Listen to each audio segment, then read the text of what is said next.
നിങ്ങൾ വിശ്വസിക്കുമെന്ന് അറിയില്ല, പക്ഷെ സത്യാവസ്ഥ ഇതാണ് കേട്ടോ.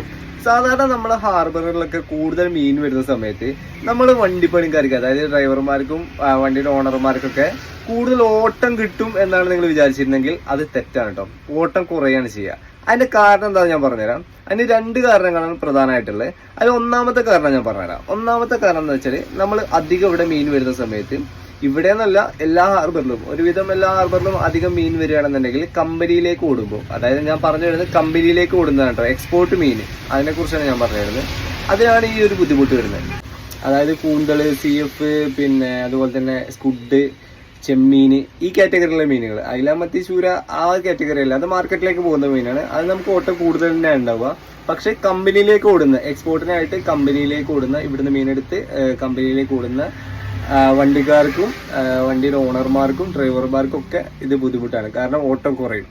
ഓട്ടം കുറയുന്നതിന്റെ കാരണം എന്താണെന്ന് ഞാൻ പറഞ്ഞുതരാം. വേറൊരു കാര്യം കൂടിയുണ്ട്. നമ്മൾ ഡ്രൈവർമാരെ സംബന്ധിച്ചിടത്തോളം മറ്റൊരു ബുദ്ധിമുട്ടും കൂടെ ഇതിൽ വരുന്നുണ്ട്. ഒരുപാട് മീൻ വരുന്ന സമയത്ത് പല ഏരിയകളിൽ നിന്നായിട്ട് വണ്ടികൾ കമ്പനിയിലേക്ക് വരുന്നുണ്ടാവും. അങ്ങനെ വരുന്ന സമയത്ത് നമ്മൾ അവിടെ പോയിട്ട് വെയിറ്റ് ചെയ്യേണ്ടി വരും. നമ്മളൊരു ഫോർ എക്സാമ്പിൾ നമ്മളൊരു 2 മണിക്ക് കമ്പനിയിൽ എത്തി പകല്. ചിലപ്പോൾ നമ്മൾ പിറ്റേന്ന് 2 മണിക്കോ അല്ലെങ്കിൽ അതിന് പിറ്റേന്ന് 2 മണിക്കൊക്കെ ആയിരിക്കും പുറത്തേക്ക് ഇറങ്ങാൻ പറ്റുക. നമ്മുടെ മുമ്പിൽ വന്ന 5 6 അല്ലെങ്കിൽ 10 15 വണ്ടികൾ മുന്നിൽ കിടക്കുന്നുണ്ടാവും. അവരുടെയൊക്കെ ഇറക്കിയിട്ട് നമ്മൾ ഇറക്കുള്ളൂ. ടേൺ അനുസരിച്ച് തന്നെ അവിടെ ഇറക്കുക. അപ്പോൾ നമുക്ക് പിറ്റേ ദിവസത്തെ ട്രിപ്പ് മിസ്സാവും, ചിലപ്പോൾ 2 ദിവസത്തെ ട്രിപ്പ് മിസ്സാവും. അങ്ങനെ ഒരു സാമ്പത്തിക നഷ്ടമുണ്ട്. അതായത് നമുക്കും അതുപോലെ തന്നെ ഡ്രൈവർമാർക്കും ഓണർമാർക്കും സാമ്പത്തിക നഷ്ടം അതിൽ വരുന്നുണ്ട്, സമയനഷ്ടം വരുന്നുണ്ട്. ഇതാണ് ഒരു കാര്യം മീൻ അധികമാകുന്ന സമയത്ത് കേട്ടോ. ഇപ്പൊ നോർമലായിട്ട് എല്ലായിടത്തും ഏകദേശം ഒരു ആവറേജ് മീനൊക്കെ ആണെന്നുണ്ടെങ്കിൽ നമുക്ക് അധികം ഒന്നും കിടക്കേണ്ടി വരില്ല. നമുക്ക് ചിലപ്പോൾ ഒരു 5 6 മണിക്കൂറൊക്കെ ചിലപ്പോൾ കിടന്നു കഴിഞ്ഞാൽ ഇറങ്ങി പോരാൻ പറ്റും, അത് ഇറക്കിയിട്ട് പോരാൻ പറ്റും. അപ്പൊ അതാണ് ഒരു കാര്യം. അങ്ങനെ ഒരു സാമ്പത്തിക നഷ്ടമുണ്ട്. രണ്ടാമത്തെയാണ് ഏറ്റവും പ്രധാനപ്പെട്ട കേട്ടോ. ഇന്നിപ്പോ ബേപ്പൂർ ഹാർബറിന്റെ അവസ്ഥ ഇതാണ്. അത്യാവശ്യം നല്ലോണം മീനുണ്ട് കേട്ടോ ഇവിടെ.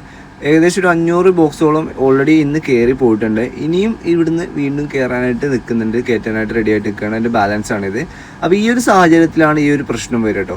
പ്രശ്നം എന്ന് പറഞ്ഞാൽ ഇതാണ്, കമ്പനികളിൽ നിന്നും ഡയറക്റ്റായിട്ട് ഇതുപോലെ വലിയ ടോറസുകളൊക്കെ വന്നു തുടങ്ങും. ഒരുമിച്ചത് കിട്ടാൻ വേണ്ടിയിട്ട് 300 ബോക്സ് 400 ബോക്സിൻ്റെ ഒക്കെ വലിയ വാഹനങ്ങൾ വരും. അപ്പം നമ്മുടെ വാഹനങ്ങൾ 150 ബോക്സിനും 200 ബോക്സിൻ്റെ ഒക്കെ വാഹനങ്ങൾ ഇതുപോലെ കെട്ടിക്കിടക്കേണ്ടി വരും. കാരണം കമ്പനി ഡയറക്റ്റ് വന്നിട്ട് ഇവിടുന്ന് പർച്ചേസ് ചെയ്ത് പോവുകയാണ് ചെയ്യുക. അപ്പം നമ്മുടെ ഓട്ടം എന്താവും, അവിടെ മിസ്സാവും. ഇനി നമ്മൾ ഈ വാഹനമായിട്ട്, അതായത് നമുക്കൊരു ഓട്ടം കിട്ടി ആ ഓട്ടം കൊണ്ട് നമ്മൾ പോവുകയാണെന്നുണ്ടെങ്കിൽ ഇവരുടെ കമ്പനിയുടെ വാഹനങ്ങൾ ഇറക്കിയതിന് ശേഷമായിരിക്കും നമ്മുടെ വാഹനങ്ങൾ ഇറക്കുക. ഈ 300 ബോക്സും 350 400 ബോക്സൊക്കെ ഇറക്കാൻ വേണ്ടി നമ്മളവിടെ വെയിറ്റ് ചെയ്യേണ്ടി വരും. പോരാത്തതിന് പല ഭാഗങ്ങളിലായി നമ്മുടെ പോലെ വാടക കൂടുന്ന വണ്ടികളും വരും. അപ്പോൾ അതാണ് ഞാൻ തുടക്കത്തിൽ പറഞ്ഞത്, മീൻ അധികം വരുന്ന സമയത്ത് നമുക്ക് നഷ്ടമാണ് ഉണ്ടാവുക. നഷ്ടമല്ല, ലാഭത്തിൽ കുറവെന്ന് പറയാം. പക്ഷേ ഇതൊന്നും മാർക്കറ്റിലേക്ക് കൂടുന്നവരെ ബാധിക്കുന്ന കാര്യമല്ല കേട്ടോ, കമ്പനിയിലേക്ക് മാത്രമാണ്.